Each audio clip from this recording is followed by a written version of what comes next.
आज को भगवान ने हाथ देकर चुप कर दिया। बोले शांत रहो, मैं बोलूंगा। बोले क्या? और कहने लगे भैया केवट, आप कृपया हमको गंगा माँ की उस पार उतार देंगे। उसने जैसे ही सुना कि ये कौन कह रहा है, भैया केवट, हाँ? बोले एक बार फिर कहना, क्या बोला आपने? तो राम जी ने फिर कहा, भैया केवट, हम आपसे ये कह रहे हैं कि अगर आपकी कृपा हो जाए तो हम गंगा के उस पार उतर जाएंगे। देखकर जैसे ही कानों में ये शब्द पड़े, मन गदगद हो गया। बोले जय हो प्रभु। मागी नाव न केवट आना, मागी नाव न केवट आना। जैसे ही शब्द सुने ना तो मन गदगद हो गया। बोले प्रभु अब मैं समझ गया, कहे तुम्हार मरम में जाना, कहे तुम्हार मरम में जाना। रघुनाथ जी ने पूछा क्या मरम जान गए भैया? बोले देखिए सुनिए, जब कोई मुझसे यहाँ नाव लेने आता है तो कोई कहता है अरे केवट जल्दी नाव ले आ। कोई कहता है अरे केवट जल्दी नाव लाओ, उस बार छोड़ दो हमको। कोई प्रभु आता है, कोई किवटा कहता है अरे किवटे जल्दी आओ, नाव में बैठा लो, उधर पहुंच जाओ। लेकिन प्रभु आपने तो मुझसे नाव मांगी है, आदेश नहीं किया। और जब आपने आदेश नहीं किया, नाव का निवेदन किया, तभी मैं समझ गया, कहे तुम्हार मरम में जाना। देखिए एक बात समझिए, दूसरे को सम्मान वही दे सकता है जो स्वयं सम्मान पाता हो।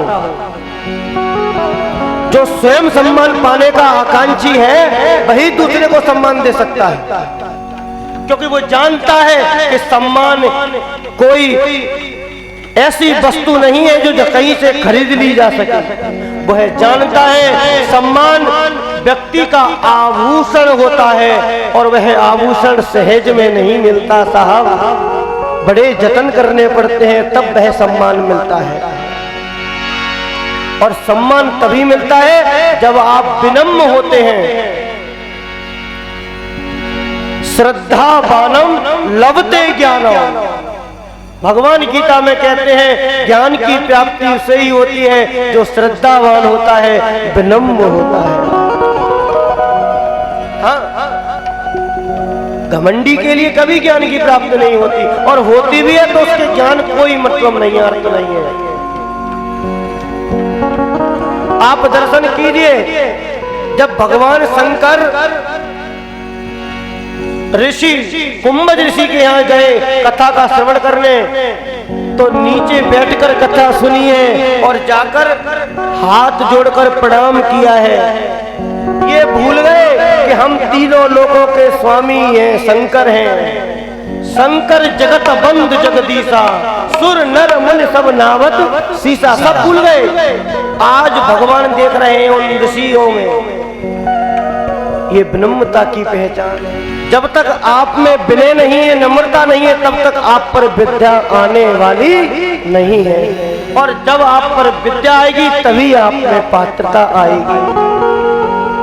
तो आज भगवान ने, राम ने आदेश नहीं दिया, निवेदन किया कि मुझे उस पार उतार दो। तो कहने लगा नहीं मैं नहीं उतारूंगा, साफ मना कर दिया। राम जी बोले ये तो पहला ही आदमी ऐसा मिला जो साफ साफ मना कर रहा है। लक्ष्मण भैया की तरफ देखा, बोले सब तुम्हारी वजह से। बोले मैंने क्या किया? बोले कि और नहीं तो क्या? जब बोनी खराब हो जाए आदमी की तो पूरा दिन खराब ही होता है उसका। बोले मतलब? बोले मतलब ये कि जब मैं वन में आ रहा था तब सीता से कितना मना किया तो वो नहीं मानी, जबरदस्ती वो आ गई साथ। जब तुमसे मना किया तुम भी नहीं माने, अब ये केवट नहीं मानना तो उसमें क्या नई बात। जब बोनी खराब हो गई तो सब पूरा दिन खराब ही होना है। हाँ, देखिए जो केवट है वह भी कोई साधारण नहीं है। केवट जो है वो पिछले जन्म में कछुआ था और भगवान विष्णु के चरण स्पर्श करने क्षीर सागर में पहुंचा। अब जैसे ही चरण स्पर्श करना चाहा तब तक लक्ष्मी मैया ने उसको फटकार दिया, हट हट, क्योंकि पाए पर लक्ष्मी मैया बैठी है। उसने कहा कोई बात नहीं है, मैं सर छू लूंगा। जैसे ही सर की तरफ घूम के गया तब तक शेषनाग ने फटकार मार दी, मन से भी भाग आया बेचारा और कहने लगा चिंता मत करो, तुम दोनों के सामने इनके पैर छूने की बात तो बहुत दूर, मल मल के धोऊंगा और तुम खड़े देखते रह जाओगे, तब तुम रोक कर दिखाना कि कैसे रोकते हो। वही आज केवट बनकर सामने खड़ा है और कह रहा है कि ऐसे नहीं लो, ऐसे नहीं जाऊंगा। राम जी बोले प्रभु कैसे जाओगे, कुछ उपाय तो बताओ। तो कहने लगा पद कमल धोए चढ़ाए नाव नाथ उतराई कहो। पद कमल धोए चढ़ाओ नाव नाथ उतराई कहो। देखिए रघुनाथ जी, मैंने आपका पूरा मर्म जान लिया है, कैसे आपकी चरण रज से एक पत्थर की शिला एक सुंदर नारी बन गई। और देखिए प्रभु, ये जो मेरी नाव देख रहे हैं ना, ये तो काठ की है और फिर पूरे दिन पानी में पड़ी रहती है तो और मुलायम हो गई है। प्रभु अगर ये नारी बन गई तो मैं क्या खाऊंगा। अब खाने की तो छोड़ दीजिए, उसको रखूंगा कहाँ, घर ले जाऊंगा तो वो दूसरी बैठी हुई है, वो ये कहेगी कि तुम नाव बेचकर दूसरी स्त्री खरीद लाए हो। प्रभु तो लक्ष्मण भैया बोले अरे केवट, तुम भगवान को समझा रहे हो, अपनी पत्नी को नहीं समझा सकते। तो बोला प्रभु क्या बताऊं, भगवान को समझाना बहुत सरल है लेकिन पत्नी को समझाना बहुत बड़ा काम है। ऐसे नाम नहीं चढ़ाऊंगा।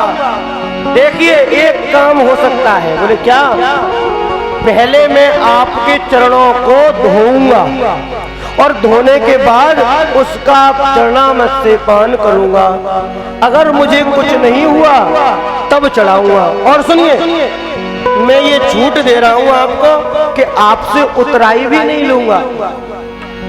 पद कमल धोए चढ़ाए नाव नाथ उतराई जाओ। मोहे राम राउर आन दशरथ शपथ सब साची कहो। मैं आपकी कसम और आपके बाप की कसम खा के कह रहा हूं, हाँ ऐसे नहीं कह रहा हूं। मोहे राम राउर आन दशरथ शपथ सब साची कहूं, सब सत्य कह रहा हूं। आपकी कसम, आपके पिताजी की कसम। लक्ष्मण बोलिए बोले क्या करते हो। बोले प्रभु ये आंखें दिखा रहे हैं, मुझे पता है बात बात पे ये तीर कहां निकाल लेते हैं, तो सुन लो इनका भी मुझे भय नहीं है आज लक्ष्मण का। क्यों कि अगर ये आज ये मुझको तीर भी मार देते हैं तो भी मेरा कल्याण है। जन्म जन्म मुनि जतन कराई, अंत राम कहे आवत नहीं। जब अंत समय में राम का मुख नहीं नाम नहीं निकलता और वह राम मेरे सामने खड़े हैं, उनके सम्मुख में मरूंगा तो वैसे ही मेरा कल्याण है। और दूसरी बात सुनिए, राम के भाई के हाथ मरूंगा तो भी कल्याण। और तीसरी बात सुनिए, माँ गंगा के निकट तट पर मरूंगा तो और कल्याण है। सब प्रकार कल्याण है मेरा। तो सुनिए, बरु तीर मारो लखन पैजव लगना पखारे हो। जब तक पैरों को पखार नहीं लूंगा तब तक चाहे ये तीर मार दे लक्ष्मण भैया तो भी नाम पर नहीं चढ़ाऊंगा। और सुन, तब लगे न तुलसी दास नाथ कृपाल पारे उतारे हो। तब तक पार नहीं उतारूंगा। आज उस केवट का भाग्य देखिए। जा सुनो मैं सुमरत एक बारा, जा सुनो मैं सुमिरत एक बारा, उतरहि नर भव सिंधु अपारा, उतरहि नर भव सिंधु